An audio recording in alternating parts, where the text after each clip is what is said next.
Assalamualaikum warahmatullahi wabarakatuh.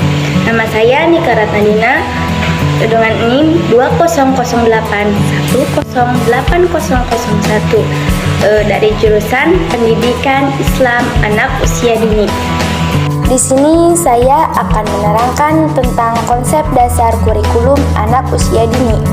Pengertian kurikulum anak usia dini yaitu suatu program atau seperangkat rencana tertulis yang disusun secara logis dan sistematis yang berisi tujuan, isi, dan bahan pengembangan yang harus dijabarkan dasar, patokan, atau pedoman bagi pengelolaan sistem pendidikan agar tercapainya tujuan pendidikan anak usia dini yang telah ditentukan.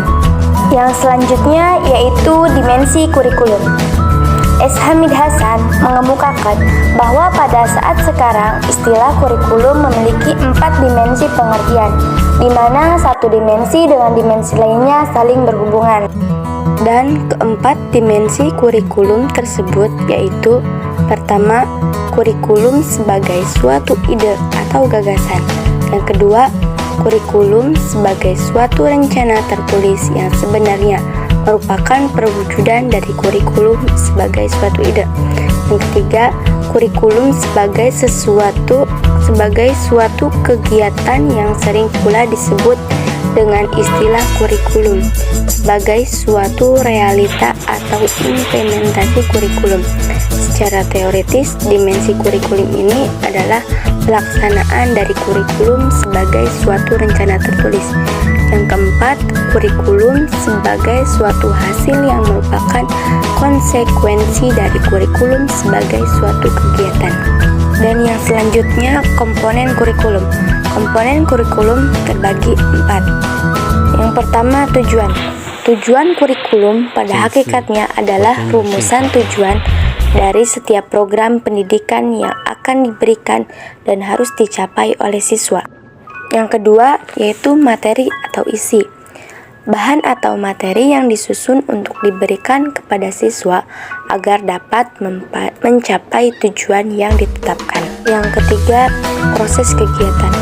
Komponen kegiatan yang memberi petunjuk bagaimana kurikulum dilaksanakan, seperti penentuan pendekatan pembelajaran, model pembelajaran, metode, strategi, teknik, dan media pembelajaran yang disesuaikan dengan perkembangan anak.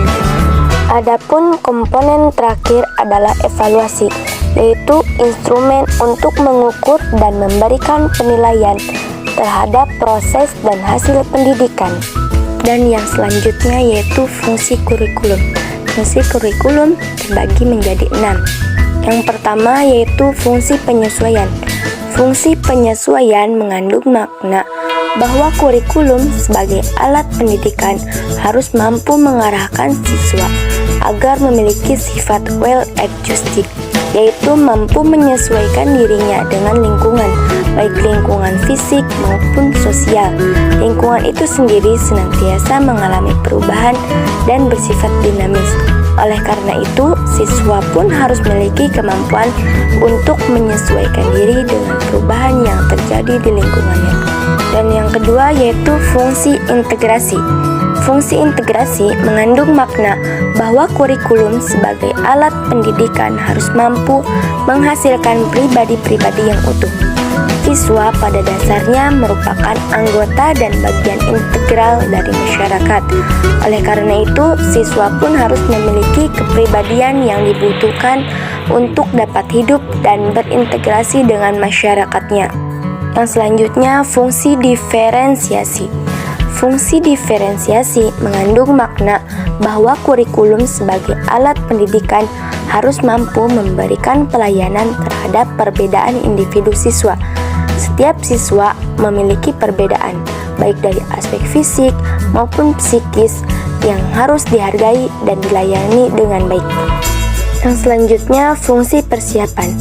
Fungsi persiapan mengandung makna bahwa kurikulum sebagai alat pendidikan harus mampu mempersiapkan siswa untuk melanjutkan studi ke jenjang pendidikan berikutnya. Selain itu, kurikulum juga diharapkan dapat mempersiapkan siswa untuk dapat hidup dalam masyarakat seandainya karena sesuatu hal tidak dapat melanjutkan pendidikannya.